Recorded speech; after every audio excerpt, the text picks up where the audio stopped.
Right, Greg, could you Yes, tell us Charles, exactly the rationale behind this relaxed restrictions on the movement of children in MGCQ areas? What's the point behind all of this? Yes, Charles, according to Health Undersecretary Maria Rosario Vergere, this age-based relaxation or the relaxation of this age-based restriction was proposed by the economic cluster in the IATF. When it was discussed, the health concerns were considered. The IATF approved this matter due to, in order to balance economic recovery and the health condition of the people. The health department emphasized, though, that this implementation will only be effective by February 1 on areas under MGCQ. And if people, if individuals aging 10 years old and above will go out of their residences, then the minimum public health standards must still be followed. Charles? Right, Greg, could you clarify for us these new guidelines in relation to the minimum health standards that are already in place? Will 10-year-olds now be allowed to go to malls or churches with their parents? Charles, as of now, there are no other guidelines that has been discussed by the Department of Health yet, although they have reminded that if these 10-year-olds will go out of their residences, face mask and face shield, the use of face mask, face shield, physical distancing, and other minimum health protocols must still be followed. Charles? Right, speaking about guidelines, there's talk about conducting fifth-day swab tests for returning passengers from areas with travel restrictions. Do we have any updates on this? Yes, Charles, this proposal of the Department of Health has also been approved by the IATF. What will happen is that if an inbound passenger came to the Philippines, for example, a male passenger arrived in the Philippines, he will be swabbed as part of the protocol, but after 5 days or on the 5th day of his arrival, he will then be re-swabbed for the second test. If he will test negative, he will then be transferred to the local government unit where he will still be monitored as to the completion of his 14-day quarantine.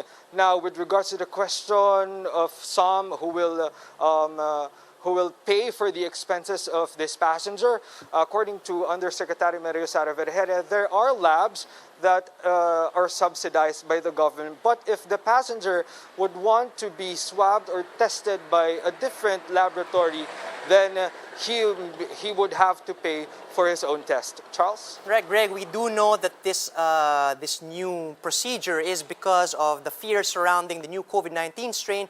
Do we have any updates regarding the contact tracing for those patients who tested positive for the UK strain?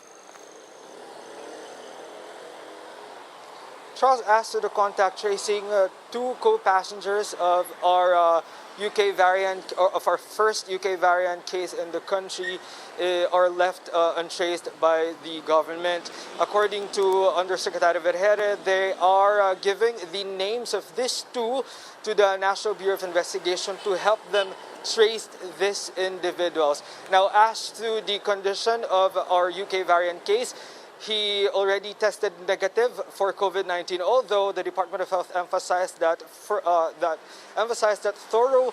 assessment must still be made, such as a chest X-ray, since the patient was diagnosed with pneumonia during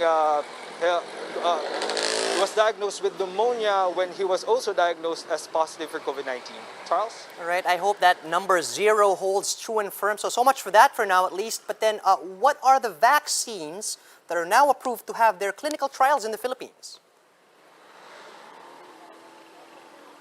Charles, as of the moment, there are 3 vaccine manufacturers who are approved to hold phase 3 clinical trials in the country. These are Janssen Pharmaceuticals, Clover Biopharma, and then the Sinovac. But as of now, there are still no specific dates as to when will their clinical trials will be started.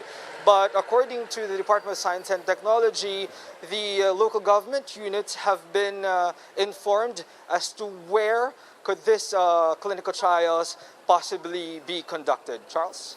All right, Greg, do we have any updates on the EUA applications of AstraZeneca and Gamaleya?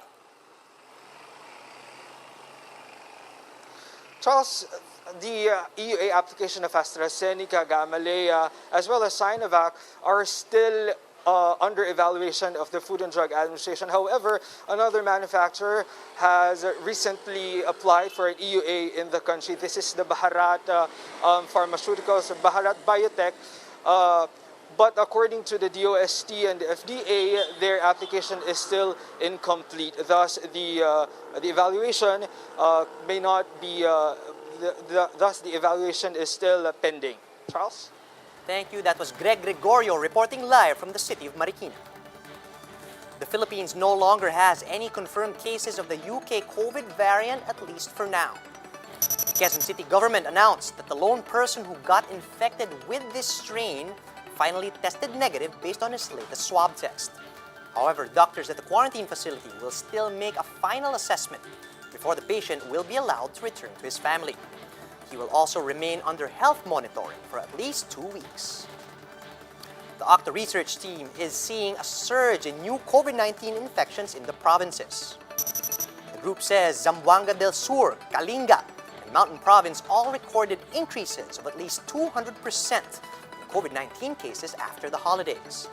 Other provinces like Cebu, Benguet, Leyte, and Cagayan are likewise seeing more than a 30% spike in new infections. On the other hand, the research team marked Metro Manila and Calabarzon as safe from the post-holiday surge. They say the trend in new COVID-19 cases in the NCR has tapered off, with no visible residual effects of the holidays in the metro. Malacanang has confirmed that the various licensure exams will push through this year, despite the continued threat of COVID-19. Palace spokesperson Harry Roque said the interagency task force has granted the request of the PRC to conduct licensure exams from January to March of 2021. That's on the back of the success of the physician licensure exams held back in 2020. Among the scheduled exams for this year are those for teachers, nurses, accountants, and physicians. President Duterte himself has registered for the national ID system. The PSA took the president's biometric information at the palace yesterday. Executive Secretary Salvador Medialdea and Senator Bongo also registered for the national ID. This comes as BSP officials face graft complaints before the Ombudsman over a 1.75 billion peso contract for the printing of the national ID cards. Around 70 million Filipinos are targeted to be registered under the PhilSys this year.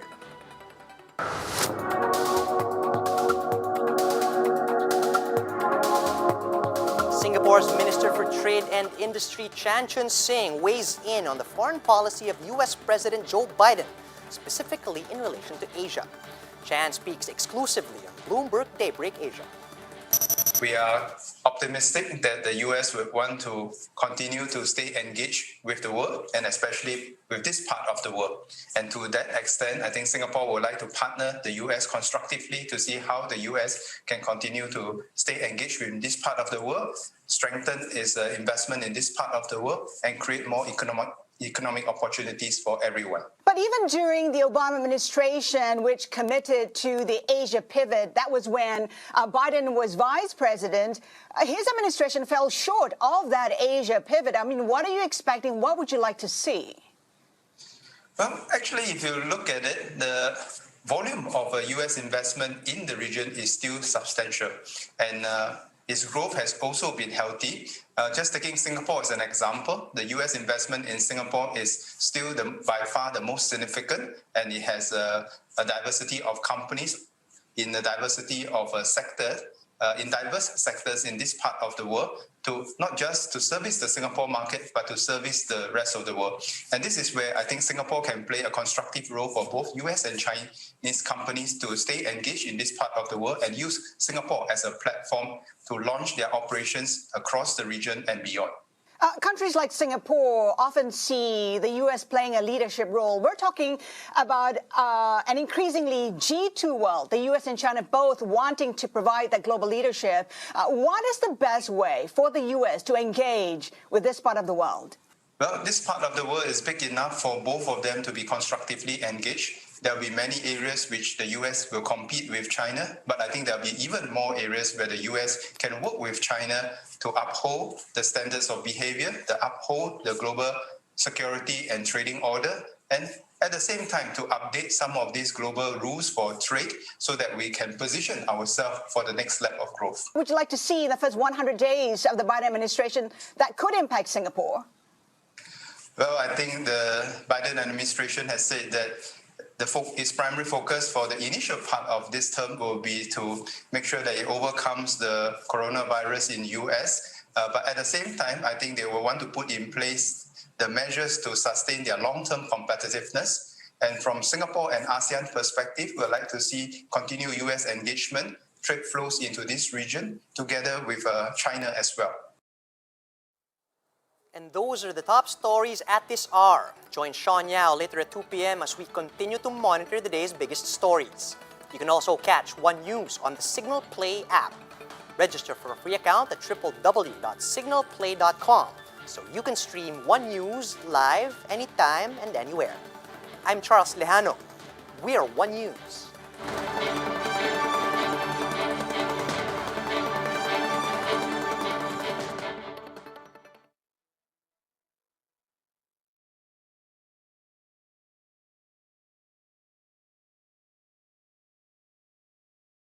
There is still, not enough information out there, ika nga. But in other, cases or other epidemics, etc. Ano ba ang role? Ano ba yung herd immunity? Kailan ba dapat mangyari yung vaccination?